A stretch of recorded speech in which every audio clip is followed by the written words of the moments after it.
जय श्री राधे। वृंदावन बिहारी लाल की जय, कुंज बिहारी की जय, कृष्ण मुरारी की जय। अखंड मंडलाकारं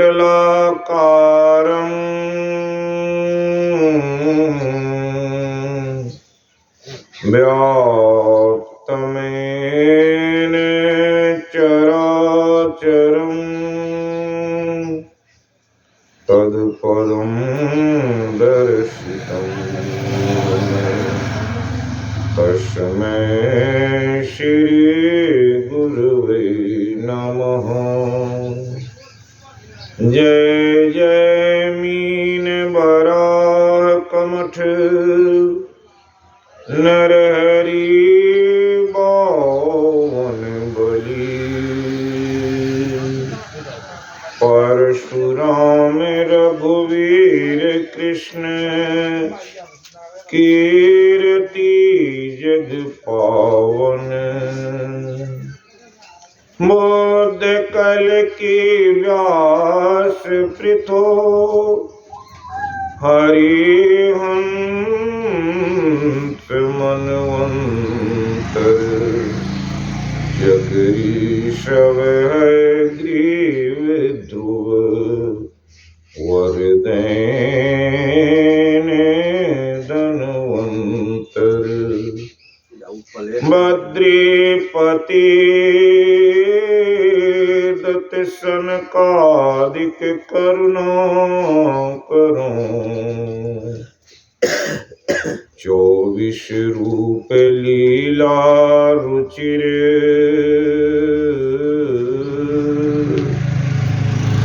महर्षि में मम गुर पद धरो।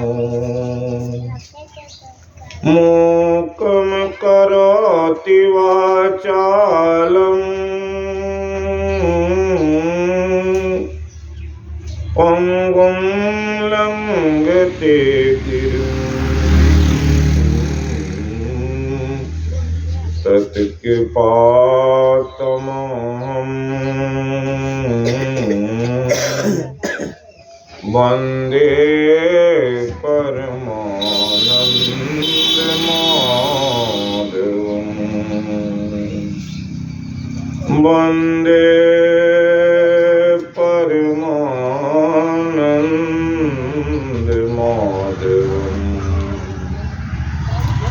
वन्दे परमानन्दमाधवं।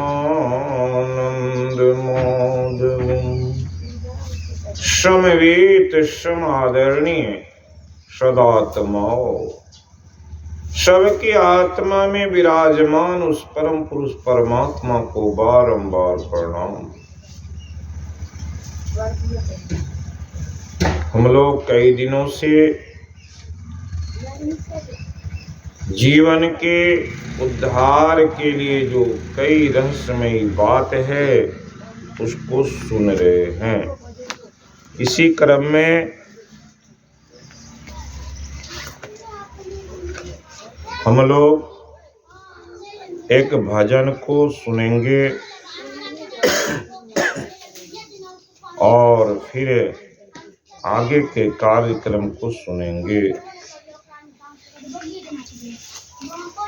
हरि हरि बोल, हरि हरि बोल, हरि हरि बोल, हरि हरि बोल, हरि हरि बोल, हरि हरि बोल।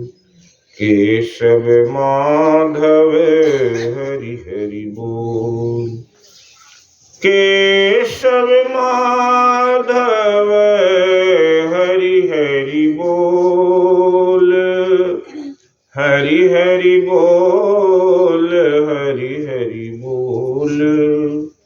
केशव माधव हरि हरि बोल। सावरिया मेरे गिरधारी, सावरिया मेरे गिरधारी। केशव माधव हरि हरि बोल, नाम प्रभु का है सुखदाई, नाम प्रभु का है सुखदाई।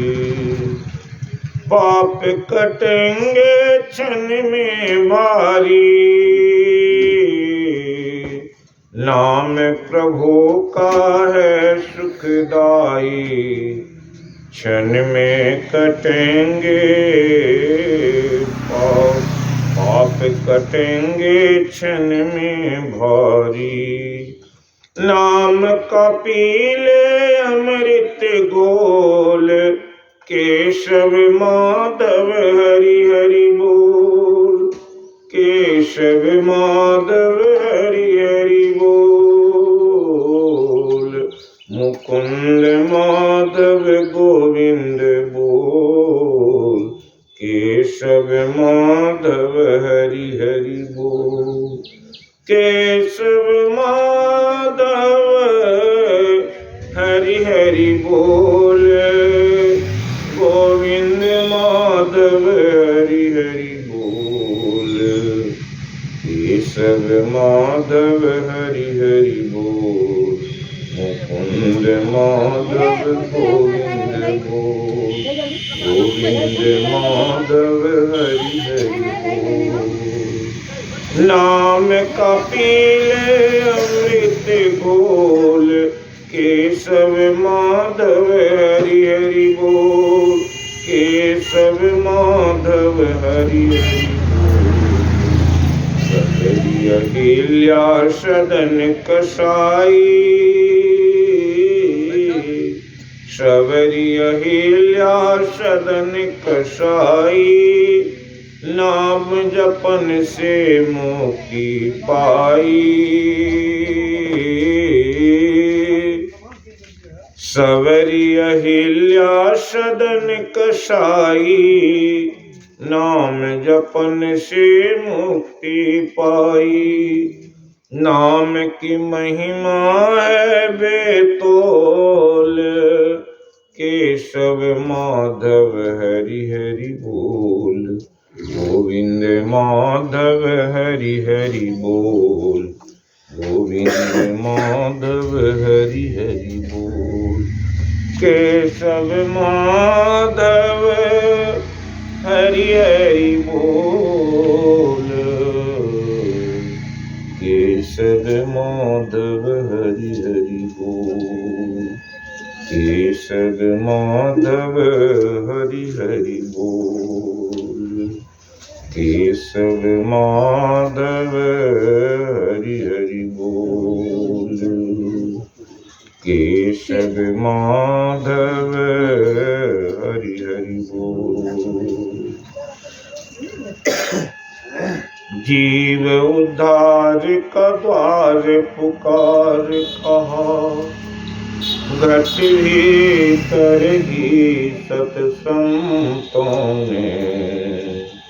जीव उद्धार का द्वार पुकार कहा, घट भीतर ही सतसंतों ने। संस्कृति संताप से कांप रहे, भव घोर भ्रमत जीव हाँप रहे। तिन ढारस दे समझाए कहा, नाम सुमर सत संतों ने।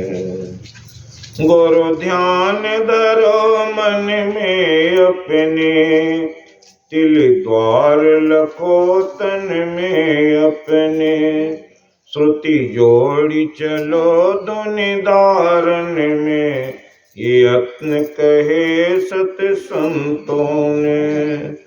पंच केंद्रन पे पांचों बजती, अनहद नौवत ज्योति जरती। पंच केंद्रन पे पांचों बजती, अनहद नौवत ज्योति जरती। कहूँ केवल ध्वनि अनुभव करती, सुरत तन में कहे संतों ने। सत संतन की सत्योक्ति यहीं से बंधन दूर सही, होता में ही शंका न रही। सत्य सत्य कहा सत्य संतों ने, सत्य सत्य कहा सत्य संतों ने, सत्य सत्य कहा सत्य संतों ने। हम लोग गरुड़ पुराणे में सुने कि जीव की कैसी गति होती है।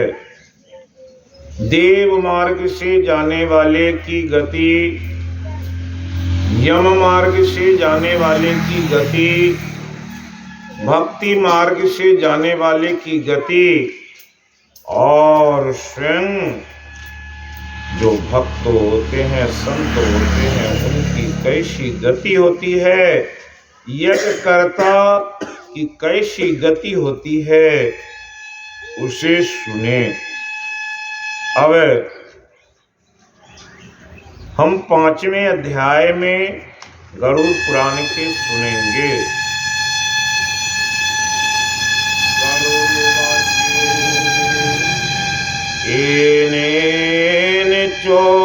पापेन अद्य चिन्ह प्रजायते, याम याम योनिम गच्छन्ति, ततमेकम कथय केशव। श्री भगवान उवाच, ये पापैर्यान्ति याम योनिम पापिनो नरकागतः, येन पापेन यत् चिन्ह जायते, तत् शृणुः ब्रह्म क्षयरोगी स्यात् गोधनस्य कुब्जकोडयः, कन्याघाती भुवत्पुष्टि त्रयश्चण्डालयोनिषु, स्त्री घाती गर्भपाती च पुलिंद रोगवाम भवेत्, आगम्य आगमनात्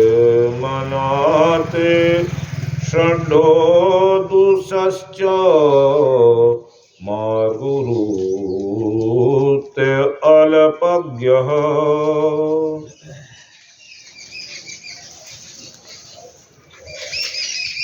गरुड़ भगवान से बोले, हे केशव, जिस दिन पाप से जो चिन्ह उत्पन्न होते हैं, जिस जिस योनि में जाता है वह मुझे कहिए।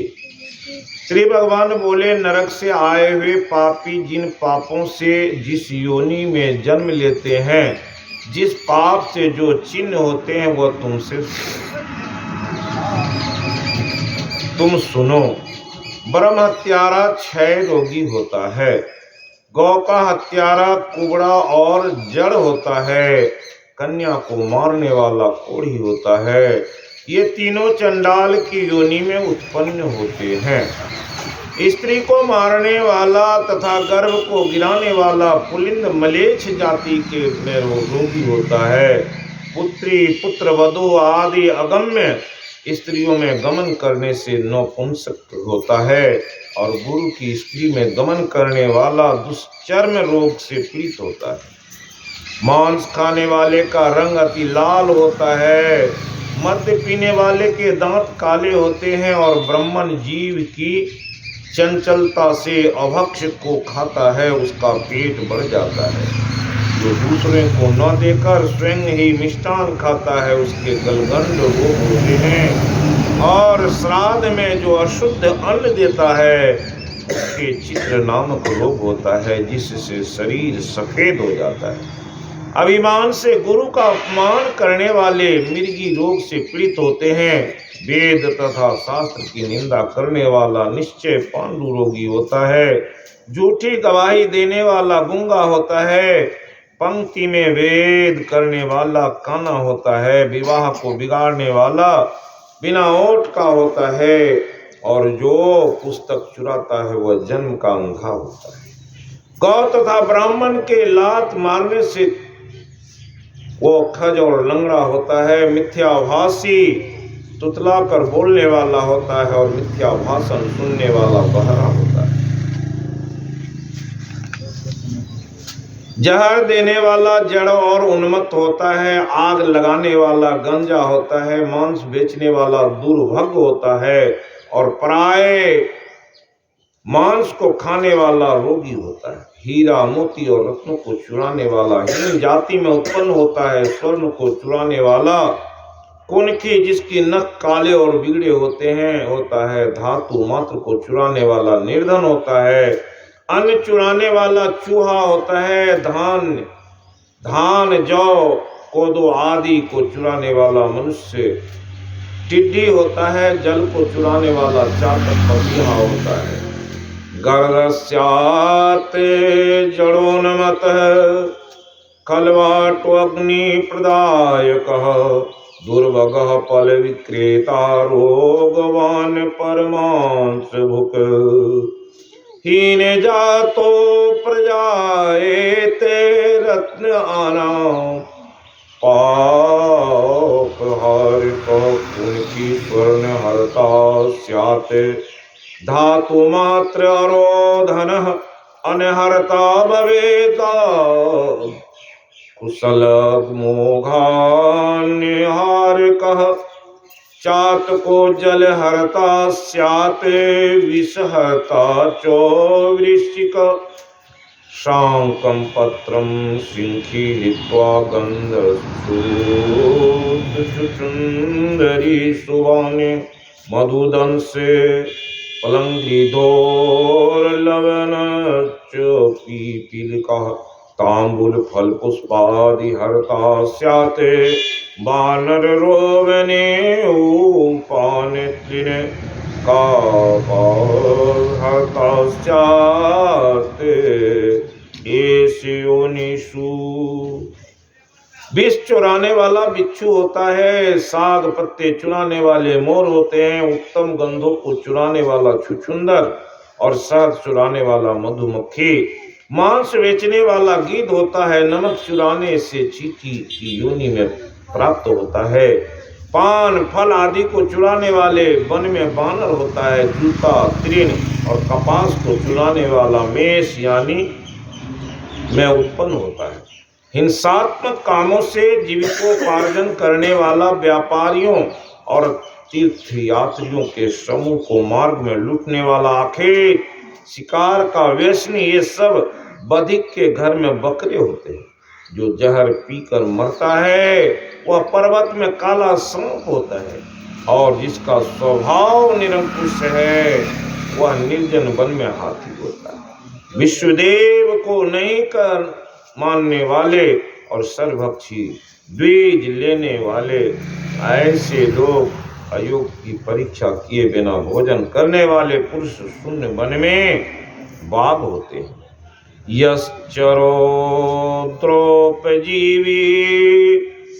चौमार्ग सार्थान लूमपति मृगेयाव्यसनी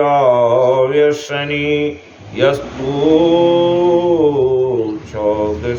चौदस्यातधिज्वधिक प्रिय योमितो विष्पानेन कृष्ण सर्पो भवेद गिरौ निरंकुश स्वभावः स्यात् कुंजरो निर्जने वने विश्वदेवं कर्तारः सर्वभक्षाश्रये द्विजः अपरीक्षिते भोक्तारो व्याघ्रः शूर्णे जने वने गायत्री नमस्ते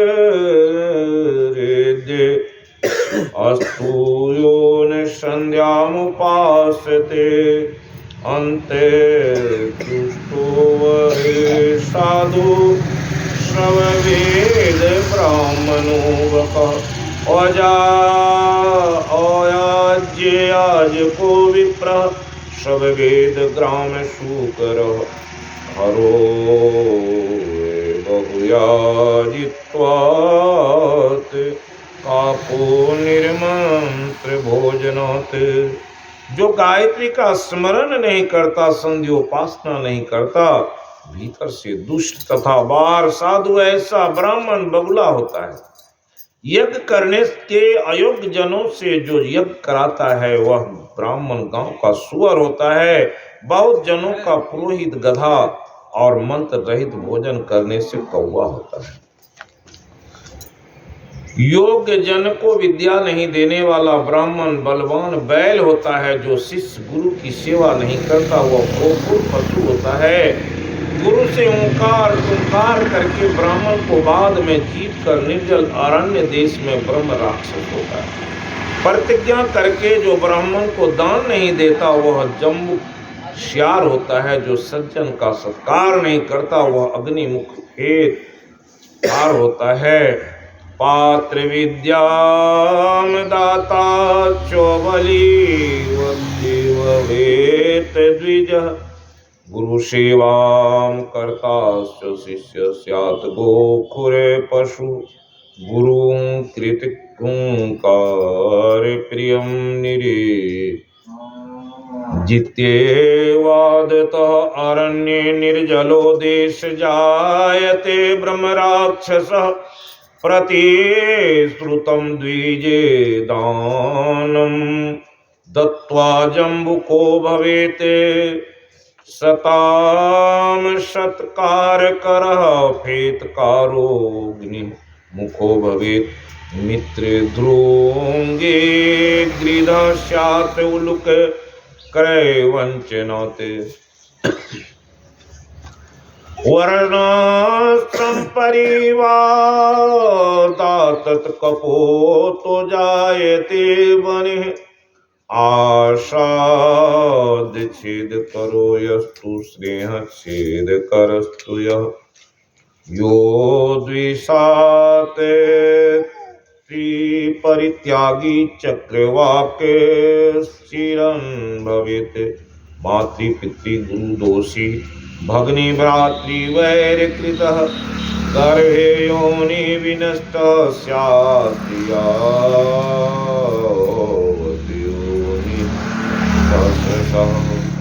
मित्र से द्रोह करने वाला पहाड़ी गीध होता है। खरीदने में धोखा देने वाला उल्लू होता है।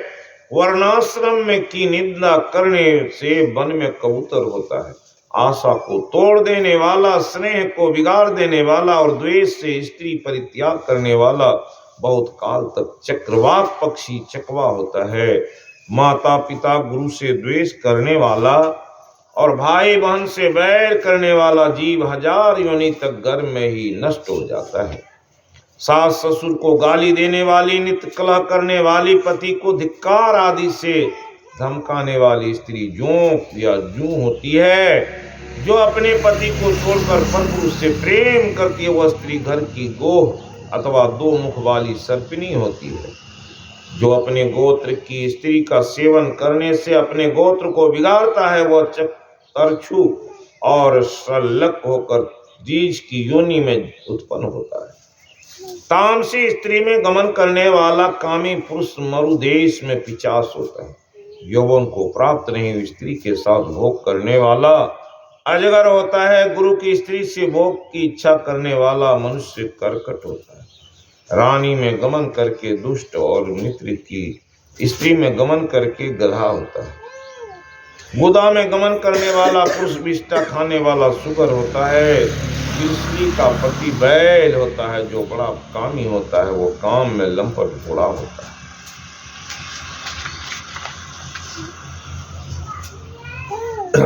मरने वालों के घर में जो 11वें दिन खाता है वह कुत्ता होता है।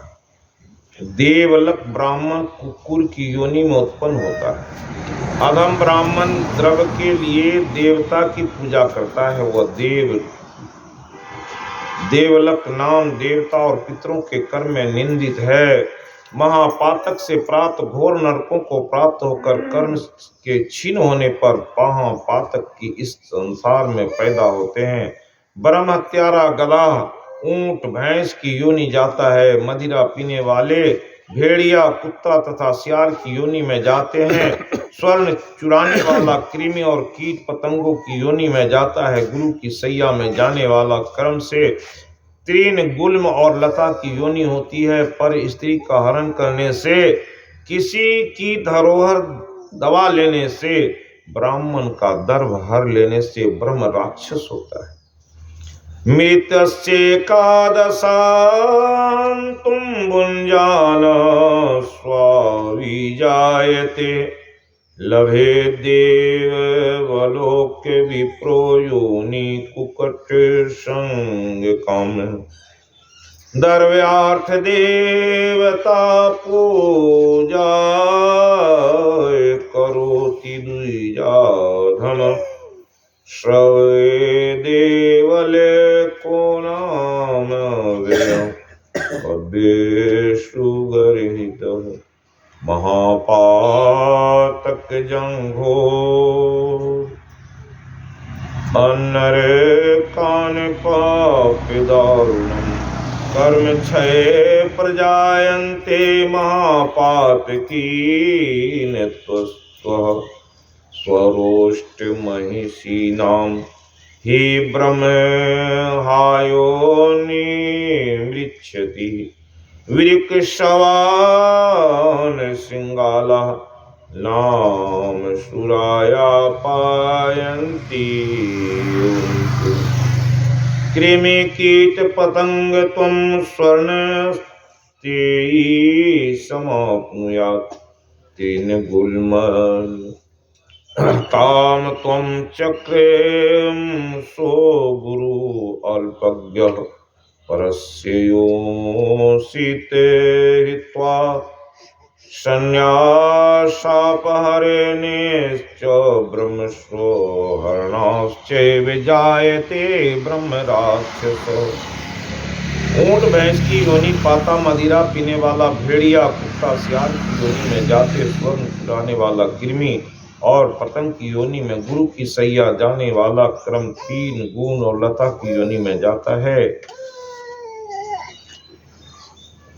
कपटपूर्ण स्नेह से खाया हुआ ब्राह्मण का धन 7 पीढ़ी तक के धन को जला देता है। जबरदस्ती अथवा चोरी से खाया हुआ चंद्र तारा पर्यंत धन को जला देता है। लोहे के चूरे को, पत्थर के चूरे को तथा विष को जो मनुष्य पचा सकता है, किंतु ब्राह्मण के धन को तीनों लोक में कौन पचा सकता? कोई नहीं पचा सकता। ब्राह्मण के धन से शोषित वाहन तथा सेना युद्ध के समय बालू के बांध की तरह बिखर जाता है। देवताओं के दर्भ को भोगने से, ब्राह्मण का धन हर लेने तथा ब्राह्मण के अतिक्रमण से कुल नष्ट हो जाता है। अपने आश्रित देवशाला के ज्ञाता ब्राह्मण को छोड़कर अन्य के लिए जो दान दिया जाता है वह ब्राह्मण का अतिक्रमण है। वेद रहित ब्राह्मण का अतिक्रमण नहीं होता, क्योंकि वो प्रज्वलित अग्नि को छोड़कर भस्म में होम नहीं किया जाता है। गणोर अतिक्रमण करने वाले पर कर्म से नरकों में भोग कर जन्म का अंधा वह दरिद्र होता है। देने वाला नहीं होता किंतु मांगने वाला होता है। अपनी दी हुई अथवा दूसरे को दी हुई पृथ्वी को जो छीन लेता है वो 1000 वर्ष तक विष्ठा में कीड़ा होता है। जो स्वयं देकर स्वयं ही छीन लेता है वह पापी प्रलय काल तक नरक में वास करता है। भूमि का दान देकर कि दी हुई जीविका की यत्न से रक्षा करनी चाहिए। जो रक्षा नहीं करता वह पंगु, लंगड़ा होता है, कुत्ता होता है। ब्राह्मण की जीविका करने में लाख गौ देने का पुण्य होता है। जीविका हर लेने पर मरकट, कुत्ता और बंदर होता है। ये गरुड़ इस प्रकार चिन्ह और योनि देहियों के अपने कर्मोद्धार की दी हुई दिखाई पड़ती है। इस प्रकार बुरे कर्म करने वाले नरकों की यातनाओं को भोग कर बाकी रहे पापों से इन कही हुई योनियों में जन्म लेता है। उसके बाद हजारों जन्म में पशु पक्षी आदि की देह को प्राप्त होकर भार को ले चलने योग्य पशु दे ऊंट गधा को प्राप्त होता है। तदंतर वर्षा शीत गर्मी से उत्पन्न हुए पक्षियों के दुखों को भोग कर जब शुभ अशुभ शांत हो जाता है तो मनुष्य देह पाता। स्त्री पुरुष के प्रसंग से गर्भ में क्रम से होकर गर्भ से लेकर मरण तक दुख पाकर फिर मर जाते सब शरीरधारियों का उत्पत्ति विनाश होता है। 4 प्रकार के भूत अंडज स्वेदज उद्भिज और जरायुज में इस प्रकार का चक्र चलता है। मेरी जीव मेरी माया से घटी यंत्र के समान भ्रमण करता है। कर्म की फांसी में बंधे हुए कभी भूमि पर और कभी नरक में जाते। दान नहीं देने से दरिद्री होती है, दरिद्री होने से पाप करता है और पाप के प्रभाव से नरक में जाता है। इस प्रकार बार बार दरिद्री और बार बार पापी होता है। क्या हुआ शुभ अशुभ अवश्य ही भोगना पड़ता, बिना भोगे लाखों कल्प तक क्षीण नहीं होता। गरुड़ पुराण पाप क्षीण निरूपण नाम 5वां अध्याय। 6ठे अध्याय में किस जीव की कैसे उत्पत्ति होती है और स्त्री पुरुष के संयोग से कैसे कैसे जीव की संरचना होती है वो कहा गया है। और 7वें अध्याय में भगवान बताए कि कृपा की है। गरुड़ जी पूछे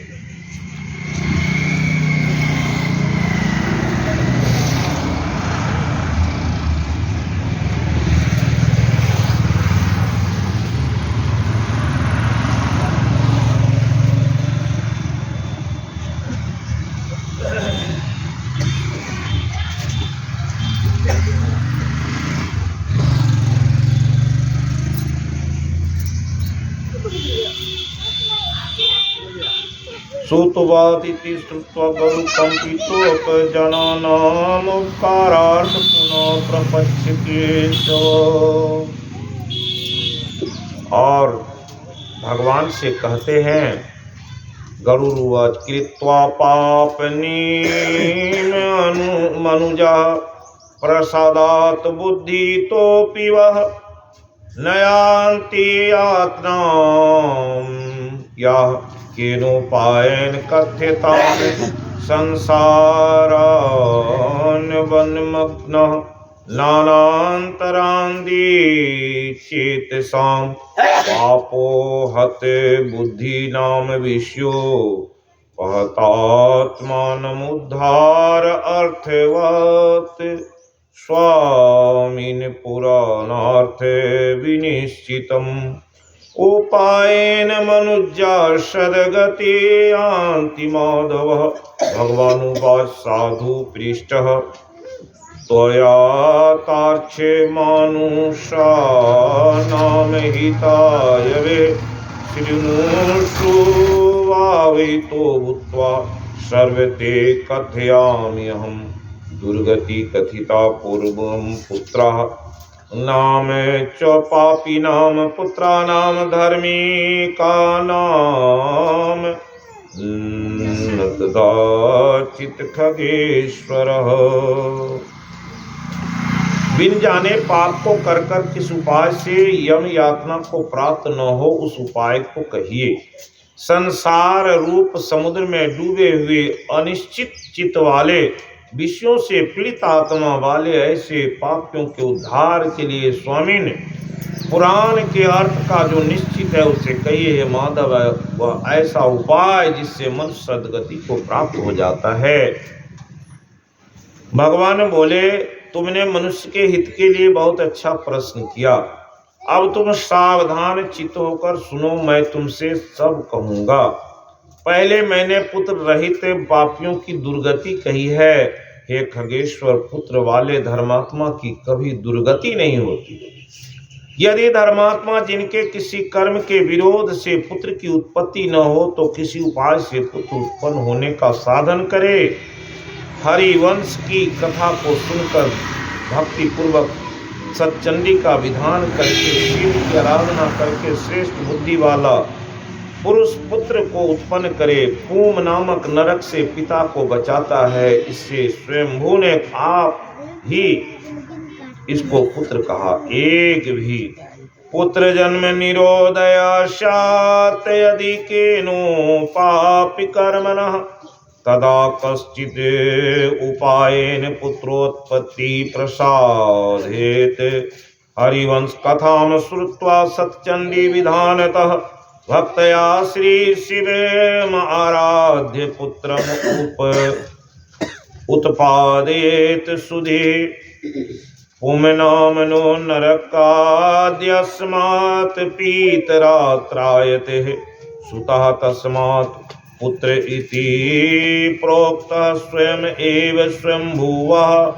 एको पुत्रो धर्मात्मा सर्वतारयते कुलम् पुत्रेण लोकाञ्जति स्तुति सा सनातनिः इति वेदैरपि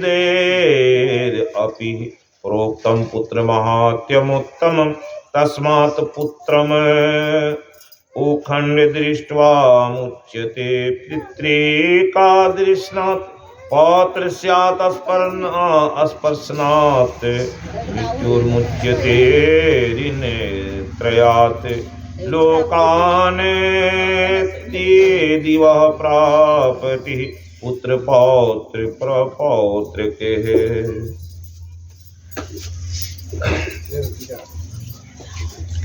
यदि धर्मात्मा जिनके किसी कर्म के विरोध से पुत्र की उत्पत्ति न हो तो किसी उपाय से पुत्र उत्पन्न होने का साधन करे।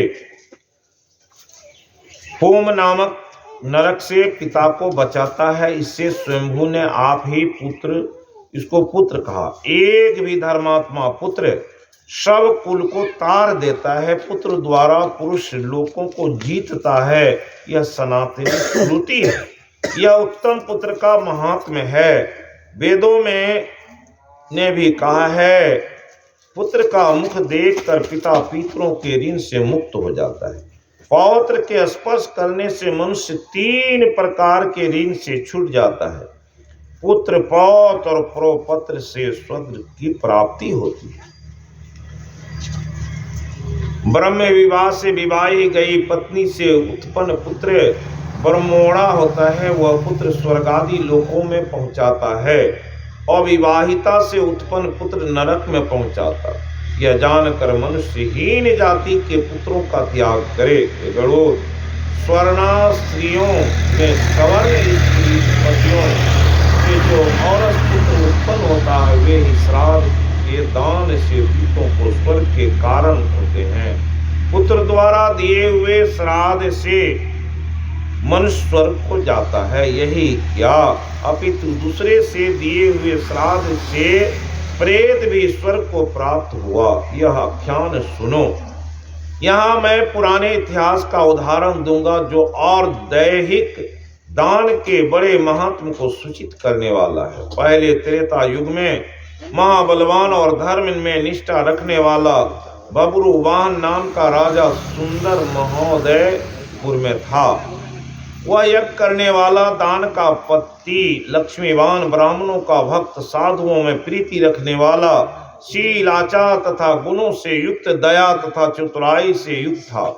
धर्म पूर्वक अपनी प्रजा का औरस पुत्र के समान पालन करता था और दंड देने योग्य जनों को दंड देते हुए वह राजा नित्य ही क्षत्रिय धर्म में तत्पर रहता था। किसी समय महाबाहो वह राजा अपनी सेना समेत शिकार के लिए गया और अनेक तरह के वृक्षों से युक्त घने वन में प्रवेश कर गया।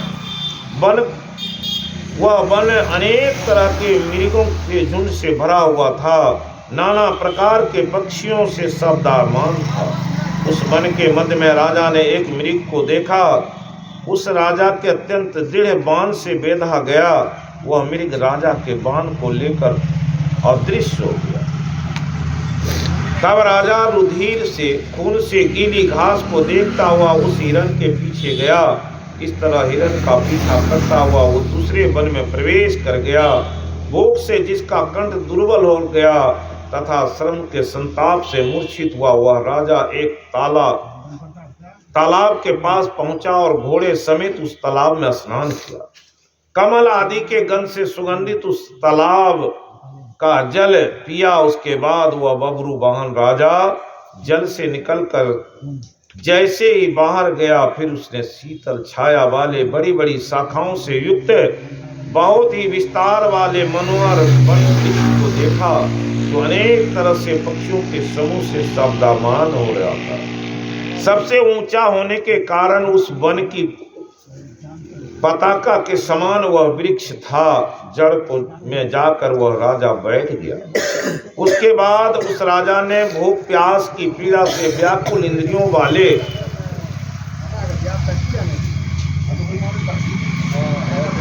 ऊपर की ओर उठे हुए बालों वाले बैल रूप कुबड़े और मांस रहित भयानक सूरत वाले प्रेत को देखा। उस विकृत और घोर राक्षस को देखकर बबरू वाहन बहुत ही विस्मित हुआ और प्रेत भी उस घोर वन में आए हुए उस राजा को देखकर विस्मित हुआ। वो प्रेत उत्कंठित मन होकर उस राजा के पास आया और हे तार्क्ष, तब वह प्रेत राजा से बोला, हे महाबाहो, अब मैंने प्रेत भाव छोड़ दिया, परम गति को प्राप्त हो गया हूँ। आज मैं तुम्हारे संयोग से अति धन्य हुआ। राजा बोले, काले वर्ण वाला भयानक मुख वाला घोर दर्शन बहुत ही अमंगल हुआ। रूप प्रेत को तुमने कौन से कर्म के परिणाम से प्राप्त हुए? हे तात, तुम मुझको संपूर्ण प्रेतपन का कारण कहो। तुम कौन हो? कौन से दान से तुम्हारा प्रेतपन दूर हुआ? प्रेत बोला, हे राजाओं में श्रेष्ठ, मैं तुमको प्रारंभ से सब कहूंगा। प्रेतपन के कारण सुनकर तुम दया करने योग्य हो। तब सब तरह की संपत्तियों से भरा हुआ वेदेश नामक एक नगर है। वह अनेक तरह से मनुष्यों और रत्नों से परिपूर्ण हो रहा है। राजाओं के महलों और धनवानों के भवनों से शोभायमान युक्त है। नाना प्रकार के स्रोत और स्मार्ट आदि धर्मों से युक्त है। तात, उस पूर्व में मैं हमेशा देवताओं का पूजन करता हुआ वास करता था। मेरी जाति वैश्य और नाम सुदेव, यह आपको विदित हो। देवताओं को जो हव्य दिया जाता है, देवताओं तथा कव्य पितरों को दिया जाता है, से पितरों को संतुष्ट किया। अनेक प्रकार के दानों से योग से मैंने ब्राह्मणों को संतुष्ट किया। दीन, अंधे, कृपण मनुष्यों को अनेक प्रकार से अन्नदान दिया। हे राजन, मेरा वह सब दैव योग से निष्फल हो गया, जिस कारण से मेरा सुकृत निष्फल हो गया वह मैं तुमसे कहता हूँ। मेरे कोई संतति नहीं, बंधु बांधव नहीं, ऐसा कोई मित्र नहीं जो और दैहिक परलोक की क्रिया करे, जिसका 100 मासिक श्राद्ध नहीं होता। सैकड़ों श्राद्ध करने पर भी उनका प्रेतत्व अस्थिर ही रहता है, जाता नहीं। हे महीपते, आप अर्धदैविक करके मेरा उद्धार कीजिए। इस लोक में राजा सब वर्णों का बंधु होता है। हे राजन, इसलिए मेरा उद्धार करिए। मैं आपको मणि रत्न दूंगा, जिससे मेरी सद्गति हो। प्रेत की योनि से छूट जाए, यह प्रयत्न कीजिए। हे महाराज, यदि मेरा भला करना चाहते हैं तो ऐसा करना चाहिए। भूख प्यास आदि दुखों से प्रेतपन मेरे लिए दुस्सह दुख देने वाला है। मैं वन में सुंदर स्वादिष्ट शीतल जल और फल है, किंतु भूख से पीड़ित उन फलों को नहीं पाता और प्यासा होकर कहीं जल भी नहीं पाता। हे राजन, यदि मेरी बड़ी नारायण विधि हो और उसके आगे सब विधि वेद के मंत्रों से की जाए तो निश्चय मेरा प्रेतपन नष्ट हो जाए, इसमें संदेह नहीं। वेद मंत्र तप दान और सब जीवों पर दया, उत्तम शास्त्रों को सुनना, विष्णु भगवान की पूजा, सज्जनों की संगति, ये सब बातें प्रेत योनि के नाश के लिए होते हैं, यह मैंने सुना है। इसलिए हे प्रेतत्व का नाश करने वाली विष्णु की पूजा आपसे कहता हूँ। हे राजन, न्याय से जोड़े हुए स्वर्ण से 2 स्वर्ण 32 माह से स्वर्ण लेकर उसकी नारायण की एक प्रतिमा बनावें। उस प्रतिमा को पीले कपड़ों से जोड़ों से आच्छादित करके, सब आभूषणों से शोभित करके, अनेक तरह के जल से स्नान कराकर सिंहासन पर स्थापित करें। उस स्वर्णमयी प्रतिमा के पूर्व भाग में श्रीधर, दक्षिण में मधुसूदन, पश्चिम में बामन देव और उत्तर में गदाधर की स्थापना करें। मध्य में पितामह ब्रह्मा महेश्वर देव की विधान पूर्वक गंध पुष्प आदि से पृथक पृथक पूजा करें। उसके बाद प्रदक्षिणा करके अग्नि में देवताओं को तृप्त करके घी, दही और दूध से विश्व देवों का तृप्त करें। उसके बाद स्नान किया हुआ विनीतात्मा यजमान सावधान होकर नारायण के सामने और दैहिक क्रिया करे। क्रोध और लोभ से रहित होकर शास्त्र की रीति से आरंभ करे। सब श्राद्ध और विश्वोत्सर्ग करे। उसके बाद ब्राह्मणों के लिए 13 पदों का दान करे। शैया दान करके प्रेत के लिए घट दान करे। राजा बोला, हे प्रेत, घट कैसे करना चाहिए, किस विधि से दान करना चाहिए? तुम सब जीवों के अनुकंपा के लिए प्रेत को मुक्ति देने वाला घट का वर्णन करो। प्रेत बोला, हे राजन, आपने अच्छा प्रश्न किया। मैं कहता हूँ, अपना मन लगाकर सुनिए। जिस सुदृढ़ दान से प्रेतत्व न हो, यह प्रेत घट दान सभी अशुभों का नाश करने वाला है, दुर्गति को नष्ट करने वाला है, सब लोगों के लिए दुर्लभ है। तपाए हुए स्वर्ण का घट बनाकर ब्रह्मा, ईश और केशव, लोकपालों, इंद्र, यम, वरुण, कुबेर आदि से युक्त करे और दूध घी भरकर ब्राह्मणों को दान करे। इस घट का दान कर देने पर अन्य सैकड़ों दानों से कोई प्रयोजन नहीं रहता। उस घट के मध्य में ब्रह्मा, विष्णु और शिव का पूजन करे, प्राची और आदि दिशाओं में, और उस कंठ में क्रम से लोकपालों का पूजन करे। हे राजन, धूप, फल और चंदन इससे विधि पूर्वक पूजन करके दूध और घी समेत उस स्वर्ण घट का दान करना चाहिए। महापातकों का नाश करने वाला यह सब दानों से अधिक है। इसलिए हे राजन, प्रेतपन दूर करने के लिए मनुष्यों को यह दान अवश्य करना चाहिए। श्री भगवान बोले, कश्यप, उस प्रेत के साथ वह राजा बात कर रहा था। उसी समय हाथी, घोड़े, रथों से भरी हुई उस राजा की सेना भी पीछे से आ गई। उसके बाद सेना के आने पर राजा को महामणि देकर नमस्कार तथा प्रार्थना करके वह प्रेत अंतर्धान हो गया। फिर उस वन से निकलकर राजा भी अपने नगर को आया। अपने पुर में पहुंचकर उस प्रेत की कही हुई ये गरुड़ सब और दैविक विधि को किया और पुण्य दान से प्रेत योनि से छूटकर वह स्वर्ग लोक को चला गया।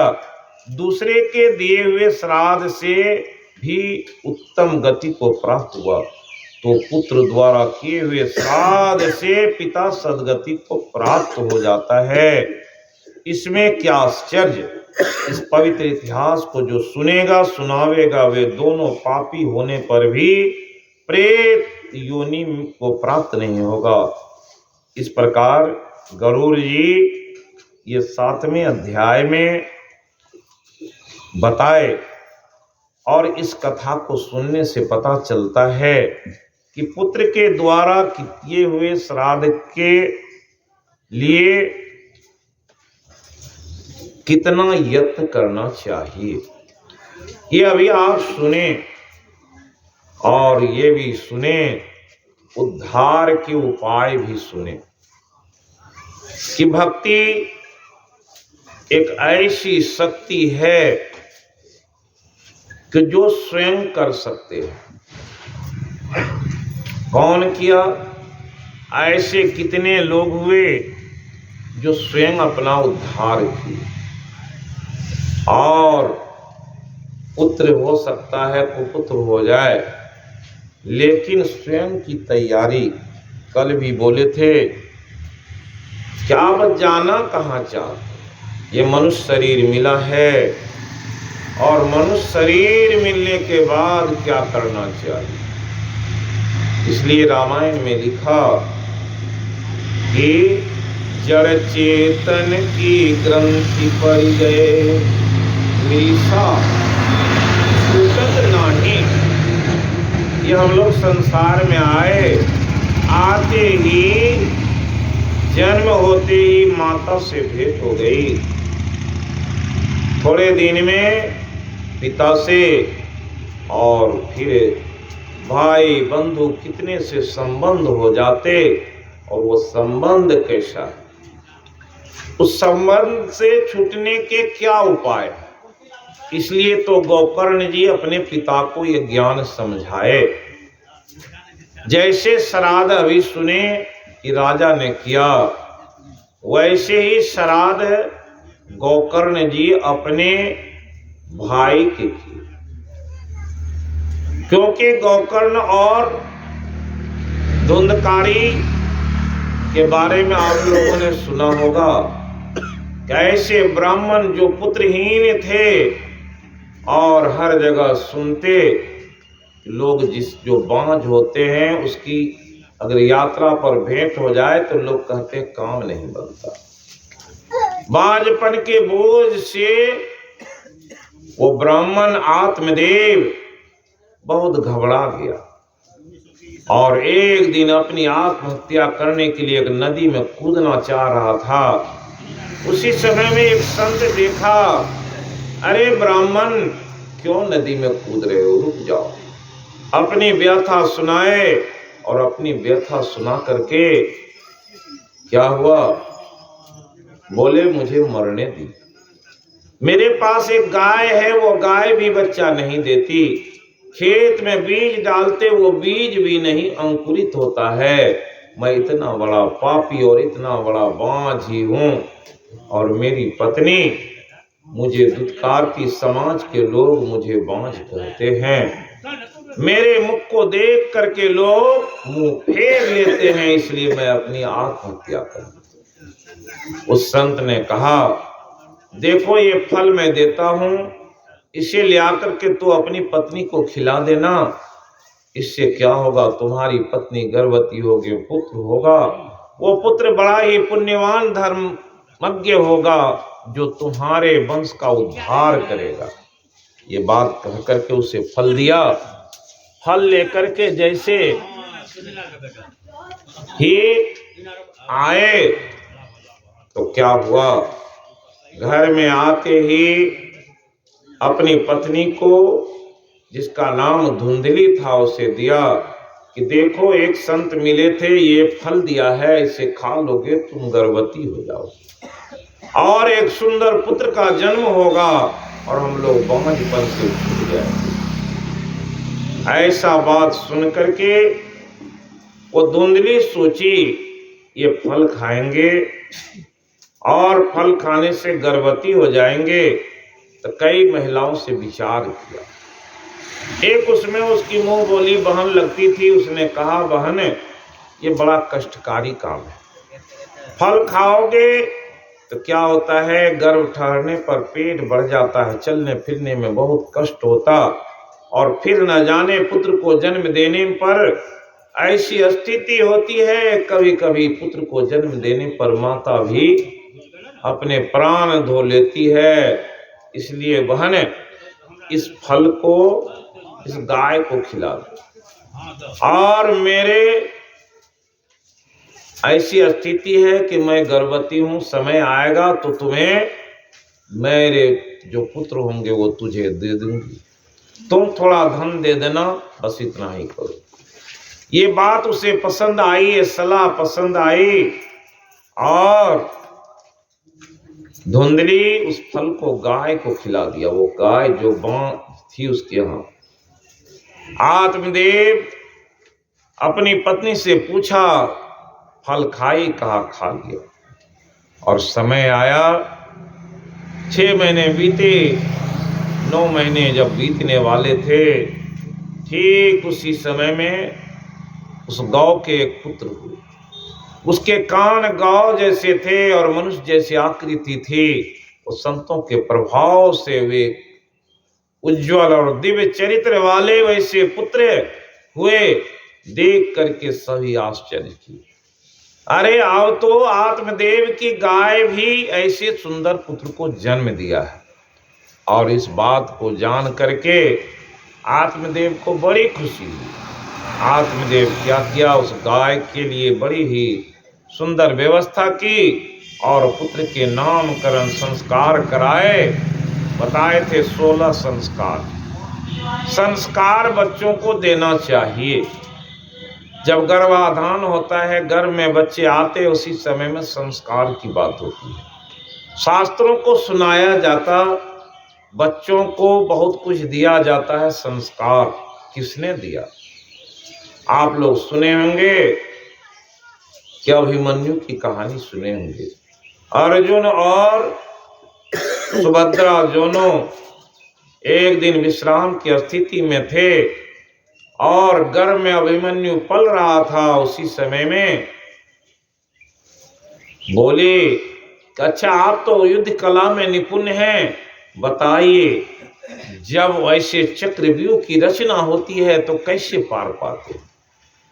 अभिमन्यु गर्भ में है, माता और पिता के बीच की वार्ता को सुनते हुए अभिमन्यु चक्रव्यूह की रचना जान गया और चक्रव्यूह के भेदन के लिए जब बोल रहे थे, अभी कुछ ही भेदन की बात सुने तो माता सो गई, इसलिए अभिमन्यु भी सो गया। अर्जुन बोल रहा था, वो सुनी नहीं, वो संस्कार उसके गर्भ में चला गया। ऐसे बहुत सारे उपाख्यान। यहाँ भी क्या हुआ, वो गौ के संस्कार किए गए। वो गौ संस्कारित थी, इसलिए उसके नाम संस्करण किए गए, नाम रखा गया गौकर्ण। और गौकर्ण बड़ा ही मेधावी, बड़ा ही सुंदर, बड़ा ही चरित्रवान बालक हुआ। और उधर धुंधली को भी समय आने पर उसकी बहन एक बच्चे को ला करके दी और आत्मदेव जाना तो नगर में ढिढोरा पिटा दिया, मेरे भी पुत्र हुए। वो पुत्र तो दूसरे का था, भी सुने। औरस पुत्र कोई गोद में ले लेते हैं, वो भी पुत्र है, लेकिन वो पुत्र कैसा है, किस चरित्र का है, किस माता के गर्भ से जन्मा है, उसकी बात तो जानेंगे तब तो उद्धारक होगा। धुंधली के पुत्र उसके अपने नहीं थे, बड़े धूमधाम से उसके भी जन्म दिवस को मनाया गया, उसके संस्कार हुए, लेकिन वो संस्कार रहित बालक शुरू से ही दुष्टता करने लगा। कंस के बारे में जानते हैं, वासुदेव भी थे और कंस भी। कंस कैसा दुष्ट था जानते हैं, उसके जन्म की कहानी जानेंगे तो पता चलेगा वो दुष्टता कैसे आई। और ऐसा दुष्ट बालक जन्म लिया, खेल खेल में बच्चे को कुएं में डाल देते, बच्चे को मार देते थे। तो जो स्वभाव होता है वो बचपन से ही होता। इस तरह से गौकर्ण और धुंधकारी दोनों बढ़ने लगे। गौकर्ण अपने धर्म के प्रति आरूढ़ हुआ और धुंधकारी बदमाशी में टपने लगा और इतना बदमाश हो गया, इतना उसके चरित्र गड़बड़ हो गए, वो उदंडतापूर्ण काम करने लगा। कोई धर्म से मतलब नहीं, कभी किसी अच्छे काम से मतलब नहीं, और गंदे बच्चों के साथ रहते रहते उसके संस्कार वैसे बढ़े। और समय आया तो खाने पीने के लिए माँ बाप से धन मांगते, नहीं देते तो उसकी पिटाई करते। समय आया उसे मांस, दारू और वेश्यालय की आदत पड़ गई और अपने पिता को इतना तबाह किया कि एक दिन पिता अपने पुत्र गौकर्ण से बोला। तो गौकर्ण बोले, पिताजी आपकी आयु 60 वर्ष की हो गई, अब चौथे पद में प्रवेश कर गए हैं, अब तैयारी कीजिए। कहाँ की? जहां जाना है, रहना नहीं। यह देश क्या है? बेराना है, बेगाना है, यहाँ कोई रह नहीं पाया। राजा रंक कोई भी आएंगे, जो आए हैं सो जाएंगे। राजा रंक फकीर कोई नहीं रह सका, तो आप कैसे रहेंगे? इसलिए उन्हें ज्ञान दिया। क्या ज्ञान दिए? दे अस्ति मांस रुधिरे अभिमतम त्यज त्वम, कि देह में क्या है? मांस हड्डी है, इसे छोड़िए। और सुनाए थे उस दिन फिर भी याद करा देते हैं। कहा बैराग राग रसिको भव भक्ति निष्ठा। भक्ति में कैसे आए? भक्ति देवी के कहा गया कि दो पैर है, एक ज्ञान है, दूसरा बैराग। जब ज्ञान होता है तब स्वतः ही बैराग हो जाता है। क्या बैराग है?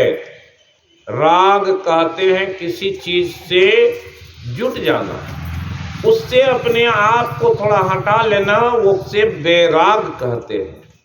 सबके घर में टीवी होता है, सबके घर में स्त्री है, सबके घर में बाल बच्चे हैं, लेकिन जब इंद्रियों में विरक्त का भाव, उस दिन सुनाए थे, इंद्रियार्थेषु वैराग्यम अनहंकारे च जन्म मृत्यु जरा व्याधि दुख दोषानुदर्शनम। जिस दिन सोचेंगे जन्म हुआ और आने वाला समय कहाँ पहुँचाने वाला है, अब तो क्या करना चाहिए, तो वो बात जिस दिन समझ में आएगी तो उस दिन समझने वाला क्या देखता है कि इस देह की कैसी स्थिति है। इसलिए नचिकेता के संवाद को भी सुनाएंगे। नचिकेता बोला 3 वरदान उसे मिला था। पहले वरदान में अपने पिता को खुश करने के लिए वर मांगा, दूसरे वरदान में वो बात जानना चाहा जिससे स्वर्ग मिलता है, तीसरा बात क्या मांगा कि प्रभु बताइए, संसार के जीव अपना शरीर छोड़ते हैं, जड़ शरीर को जला दिया जाता, गाड़ दिया जाता, पानी में फेंक दिया जाता है। जो शरीर उसके चेतन के बचते, वो चेतन आत्मा कहाँ जाती, किस तरह से क्या काम करती है। अभी सुने कि जो चेतन पाप कर्मों में लिप्त रहा, पापी था, वो यम मार्ग से चलता है। जो चेतन धर्म के कर्म किए, वो देव मार्ग से गए। जो भक्ति से कर्म करते हैं, भक्ति मार्ग से चलते हैं, उससे क्या कहे कि वो मार्ग के बारे में बताते हैं। क्या कहते हैं कि जब सुनने की बात होती है, बड़ी सावधानी पूर्वक सुनना चाहिए। इसलिए कहा कि अंत काल में क्या होता है, ये चेतन और जड़ से अलग होते पर चेतन क्या करता है। जो भक्ति किए हैं, भक्ति मार्ग कैसा है, उस मार्ग से चलने वाले को किसकी आवश्यकता है? न पुत्र की, न धन की, न उसकी दुर्गति होगी। कब? जब भक्ति से लगे। इसलिए भगवान कहे अंत काले च मामेव अस्मरण मुक्त्वा कलेवरम यह प्रयाति त्यजन देहम स्वयाति परमाम गतिम। अंत कालीन में जो क्या करते हैं, भगवान के स्मरण कर लेते। कल सुनाए थे तो ओम के बारे में, एक बार भी अगर ओम की याद आ जाए, ओम शब्द ऐसा है जो क्या कहा गया है शास्त्रों में, अज्ञश्च श्रद्धानश्च संशयात्मा विनश्यति नायम लोको अस्ति न परो संशयात्मानम। क्या होता है कि अगर ज्ञान नहीं, अज्ञश्च अश्रद्धानश्च, जिसको श्रद्धा नहीं है, ज्ञान नहीं है, संशयात्मा विनश्यति, जो संशय करने वाला व्यक्ति है उसका विनाश हो जाता है। घर के बगल में शिव मंदिर है, तो आप शिव मंदिर में सोचेंगे शिव जी की भक्ति करेंगे तो ये मुक्ति नहीं देगा। कौन मंदिर चाहिए? विष्णु भगवान के। विष्णु भगवान के मंदिर उस गांव में नहीं है तो कैसे जाए? किसी जगह शुरू तो कीजिए। भगवान गीता में इसलिए कहे, समझाए कि संशय मत करो। किसी काम को करने के लिए चाहिए शब्द नहीं, भक्ति करना चाहिए। सब लोग जानते हैं, कितने लोग भक्ति करते। इसलिए लिखा मनुष्यानाम सहस्रेषु कश्चिदति सिद्धे यत तामपि सिद्धानाम कश्चिन माम वेति तत्वतः। भगवान कहते हैं हजारों मनुष्य संसार में आए, कितने लोग भक्ति कर पाते हैं, और उस भक्त में भी कितने लोग ऐसे होते हैं जो तत्व से परमात्मा को जान पाते।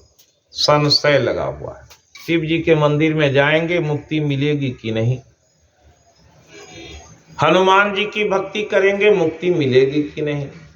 अगर विष्णु भगवान की कोई मूर्ति की पूजा कर रहा है तो उसे भी संशय लगा हुआ है कि विष्णु भगवान, क्योंकि शास्त्रों में ऐसा फेर डाल दिया गया, जो जो शास्त्र को सुनेंगे उसकी बड़ाई कर दी गई, और वही मुक्तिदाता बनते हैं। और व्यक्ति सत्संग में गया, एक गुरु के पास में जाता है, वो गुरु कहता है मेरी बात मान लो, मुक्ति हो जाएगी। कल सुनाए थे कि बड़े बड़े जीवन बाची हैं, कहीं कबीर पुकारे। क्यों? कि बड़े बड़े जीव का मतलब हुआ जो सत्संगी है, गिरुआ वस्त्र पहन लिया है, अच्छे पोशाक पहन करके घूम रहा है, लोग समझते हैं ये संत हैं और अच्छी बात बताएंगे। लेकिन सबकी क्या है, आज ब्राह्मण आते हैं तो ब्राह्मण अपनी बात करते हैं कैसे दान मिले। संत लोग सत्संग में आते हैं, वे भी सोचते हैं कैसे लोग हमको पैसा दिए, वैसे कोई न कोई युक्ति लगाते हैं। किसके लिए? जो भौतिक संसार की चीज है उसको प्राप्त करने के लिए सब क्या करते हैं, होड़ लगाना चाहते हैं कि वो जब भीड़ जमा होगी कुछ न कुछ धन होगा। लेकिन ज्ञान की बात सुनने वाला कितना है? बहुत कम लोग। क्यों? कल सुनाए थे कौवा भगत, बगुला भगत और हंस भगत। हंस तो बहुत कम हैं। कहाँ जाते थे शिव जी? एक दिन माता पार्वती पूछी कि आप कहाँ जाते हैं? कहा कि हम जाते हैं पक्षीराज के पास। कहाँ जाते हैं? काग भुसुंडी के पास से। वहाँ काग भुसुंडी जी और गरुड़ जी के बीच में संवाद चल रहा, सत्संग, वही सत्संग सुनने हम जाते हैं। पार्वती जी हंसी। क्यों हंसी? अरे सुने हैं वो कौवा किस्सा होता है, जो मांस भक्षी जीव है वो कहीं भक्त, और वो भक्त से कौवा से सुनने के लिए क्या जाते हैं? ये तो बड़ी हंसी की बात। और बोले नर सहस्त्र में कोई होई धर्म व्रत धारी, अधी धर्मशील कोटिक महको। क्या है? ज्ञान विराग रत होई। हे पतिदेव, मैंने सुन रखा है। क्या सुने हैं? कि नर सहस्त्र में त्रिपुरारी कोई होए धर्म व्रत धारी। कितना? कोटि कहते हैं। कितना को? नर सहस्त्र, हजारों में। इस गांव में कितने लोग? आज सुबह में टहल करके आ रहे थे, कुछ लोग वहां से निकाले। कितने लोग? 10 आदमी, 15 आदमी। क्या इस बसमतिया में 15 आदमी? भगवान के नाम का संकीर्तन करते हुए नगर में गए और फिर लौट गए। क्या हुआ? उतना ही करने से उसकी तैयारी शुरू हो गई। क्या तैयारी हो गई? भगवान के नाम किसी प्रकार से ले लिए और दिन की शुरुआत करके अपने कारोबार में गए होंगे मन प्रसन्न। ये तैयारी कितने लोग? नर सहस्र में कहूँ पुरारी, कोई एक होई धर्म व्रत धारी। और उन धर्म व्रत जो करते हैं तो धर्मशील कोटिक महको, और करोड़ों, कितना कहा? वो धर्मात्मा में करोड़ों कोई होते हैं जो क्या होता है, ज्ञान वैराग विषय त्यागी, ज्ञान से जुटा हो, वैराग जिसको किसी से कोई राग नहीं है, सबसे प्रेम भाव है, और विषय त्यागी। ऐसे लोग कितने हैं? कहा कोटि मको, करोड़ों में कोई होते हैं। तो आप कागभुसुंडी से क्या सुनने जाते? शिव जी बताए, अरे वो काग वैसा काग नहीं है। उस काग की पूरी कहानी सुना दिए और बता दिए ज्ञान की बात।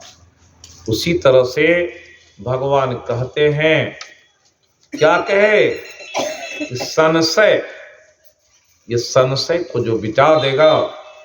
बहुत लोग पुत्र के बारे में सोचते हैं, पुत्र नहीं रहेगा तो कल्याण नहीं होगा। अरे कल्याण तो स्वयं तुम कर सकते हो, और वो कल्याण कैसे होता है?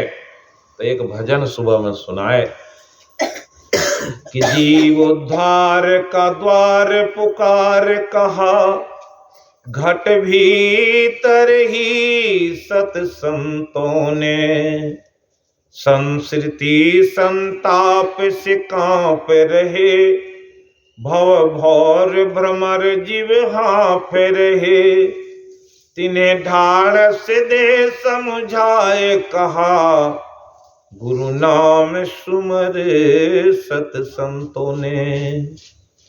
जो सत्य के संत हैं, अच्छे संत हैं, उन्होंने क्या कहा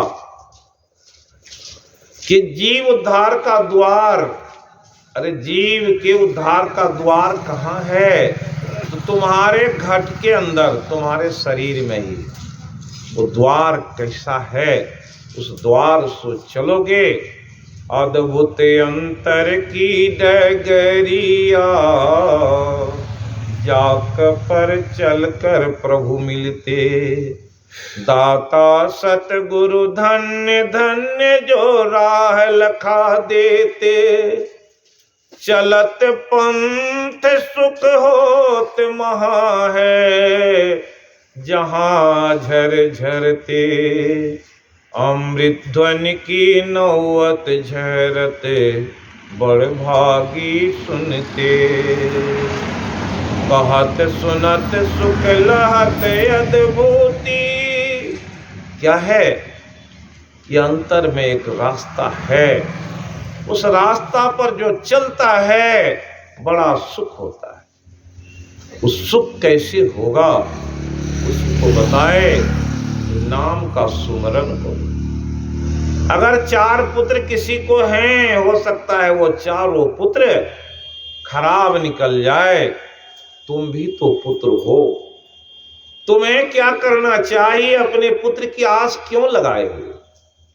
सभी पुत्र हैं, कोई न कोई इस जीव के पिता हैं, और सभी पुत्र हैं। पिता कौन? सब अपने पिता का उद्धार करने वाले पुत्र होंगे। अपना उद्धार आप कर, शास्त्रों में आया, अपना उद्धार आप कर सकते। इसलिए सुखदेव जी बोले कि हम कह रहे हैं, परीक्षित तुमको अपना उद्धार आप कर। क्या है?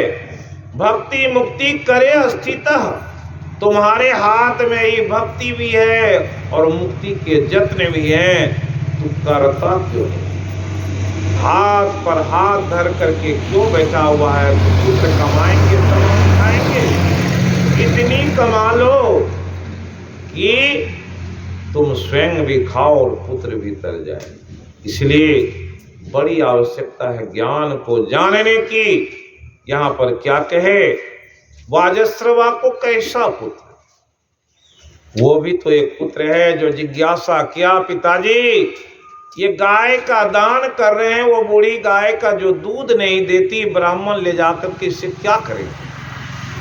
दान दीजिए ऐसा जिससे काम आवे। अभी श्राद्ध कर्म में क्या होता है? सैया दान। क्यों करते हैं? कि पंडितों को सैया दान कर देंगे तो वह दान का फल हमारे माता पिता को मिलेगा। तो जितने चालाक पंडित जी उतने चालाक यजमान। क्या करते? केला के डंठल के खटिया बना देते और ले आकर रख दिए। तो अगर दान में केला के डंठल दिए तो उस आपके पितर को क्या मिलेगा? दीजिए ऐसा चीज। अगर चादर ही एक दिए उसको, तो उस तक तकिया नहीं दिए, चादर ही पंडित को दान किए। अगर अच्छा किए तो ले आकर के वो घर में अपना बिछाएगा तो सोचेगा अमुक आदमी के श्राद्ध में गए तो ऐसा दिया।